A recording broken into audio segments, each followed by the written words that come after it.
తిరుమల శ్రీవారిని బీసీవీఐ పార్టీ జాతీయ అధ్యక్షుడు బోడే రామచంద్ర యాదవ్ తన కుటుంబ సభ్యులతో కలిసి శ్రీవారిని దర్శించుకుని మొక్కులు చెల్లించుకున్నారు. వీరికి ఆలయ అధికారులు స్వాగతం పలికి దర్శన ఏర్పాట్లు చేశారు. దర్శనానంతరం రంగనాయక మండపంలో వేద పండితులు వేద ఆశీర్వచనం అందించగా టీటీ అధికారులు స్వామివారి పట్టు వస్త్రంతో సత్కరించి తీర్థప్రసాదాలు అందజేశారు. కుటుంబ సమేతంగా తిరుమల శ్రీవారిని దర్శించుకున్నానని, అలాగే శ్రీవారి దర్శనం చాలా బాగా జరిగిందన్నారు రామచంద్ర యాదవ్.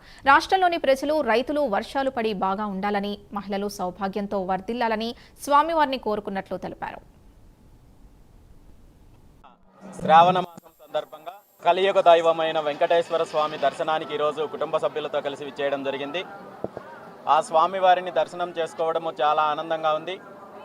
ఆ స్వామివారి ఆశీస్సులతో అందరికీ మంచి జరగాలని, అందరికీ శుభాలు అందించాలని, రైతులకు సకాలంలో వర్షాలు కురిసి మంచి పంటలు పండాలని, మహిళలకు సౌభాగ్యాలు అందించాలని, యువతకు మంచి ఉపాధి ఉద్యోగ అవకాశాలు మంచి భవిష్యత్తు ఉండాలని మనస్ఫూర్తిగా కోరుకుంటూ, ప్రత్యేకంగా ఈ 3 రోజుల పాటు జరుగుతున్న పవిత్రోత్సవాల సందర్భంగా ఆలయంలో జరిగే నిత్య కైంకర్యాలు, నిత్య సేవలలో జరిగే లోపాలను వాటికి సరిదిద్దుకునే ప్రయత్నంగా జరిగే ఏదైతే పవిత్రోత్సవాలు ఉన్నాయో దాని ద్వారా దేశంలో ఉన్న చెడును, అదేవిధంగా దుష్టారిష్ట గ్రహ దోషాలన్నీ కూడా తొలగి అందరికీ మంచి జరగాలని మనస్ఫూర్తిగా కోరుకుంటూ అందరికీ ధన్యవాదాలు.